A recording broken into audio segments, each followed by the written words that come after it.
Jonathan Miller. Dehors, il y a un enfant, trempé de la tête aux pieds, qui tremble sur le pas de la porte. Il dit qu'il veut seulement un tout petit morceau de pain. Faites-le entrer. Ici, personne ne refusera de donner à manger à quelqu'un. Près de la grille du grand domaine, Jonathan, un homme riche et respecté, regardait l'orage en silence. Son regard semblait attendre un miracle. Mais le miracle n'était pas venu, depuis des années, parce qu'il y a longtemps, le destin lui a arraché quelque chose que l'argent ne pouvait pas racheter. Sa femme est partie un matin avant l'aube, un nouveau-né dans les bras, sans la moindre explication. Et depuis, plus aucune nouvelle. L'enfant s'appelait Samuel. Jonathan a presque cherché dans tous les coins du pays, sans jamais le retrouver. Peu à peu, il n'a pu qu'accepter. Peut-être que le destin avait déjà enterré cet espoir. Et malgré tout, chaque soir, il continuait de prier. « Seigneur, si mon enfant est encore en vie, je t'en prie, prends soin de lui à ma place. » Cet après-midi-là, le vent claquait aux fenêtres. Soudain, à la porte, 3 coups secs. Toc, toc, toc. Le majordome a accouru. « Jonathan, il y a un enfant dehors. Il est trempé et il dit qu'il ne veut qu'un morceau de pain. » Jonathan a regardé vers le chemin. Au loin, une petite silhouette, si froide qu'elle tenait à peine debout. Sa voix était ferme. « Faites-le entrer. Ici, personne ne refusera de donner à manger à quelqu'un. » L'enfant est entré lentement, de la boue sur les pieds. Dans les yeux, une fatigue arrachée au jour. Jonathan a demandé « Comment t'appelles-tu » L'enfant a dit « Samuel, monsieur, Samuel Brown ». Le cœur de Jonathan a sursauté. Ce nom de famille, comme une vieille clé, a tourné d'un coup dans une porte scellée. Il a retenu son tremblement. « Et ta mère ?» L'enfant a baissé la tête. « Elle est partie vivre avec Dieu.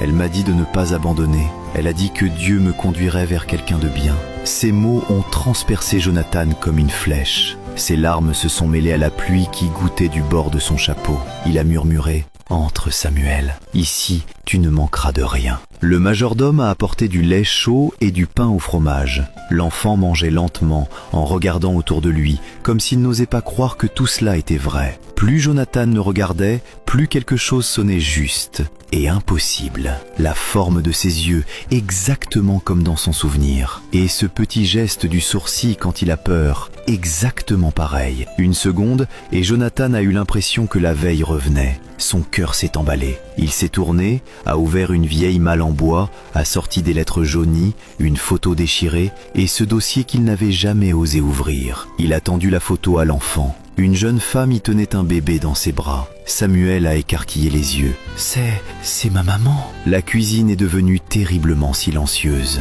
La main de Jonathan a lâché. La photo est tombée au sol. Il s'est caché le visage, la voix brisée. « Mon Dieu, tu es mon fils !» Samuel n'avait pas encore compris que Jonathan était déjà à genoux, en larmes. « Samuel, je suis ton père. » L'enfant est resté figé une demi-seconde, puis il s'est jeté dans ses bras. Jonathan l'a serré si fort, comme s'il avait peur qu'on lui vole encore cet instant. Il sanglotait, encore et encore. « Dieu t'a ramené, il a entendu ma prière. » À ce moment-là, la pluie s'est apaisée. Une fente dans les nuages a laissé passer une lumière dorée qui s'est posée sur le domaine.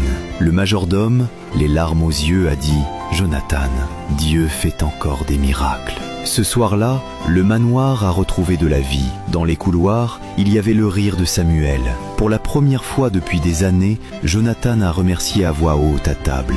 Le petit morceau de pain que l'enfant demandait est devenu le pain qui a recollé sa foi brisée. Parce que certaines choses que tu crois perdues pour toujours, Dieu ne te les a pas refusées. Il les a gardées pour toi. Et au moment le plus juste, il les remet dans ta main. Si cette histoire t'a touché, commente un mot. Amen. Rappel pour tout le monde. Dieu peut encore rendre possible une retrouvaille impossible.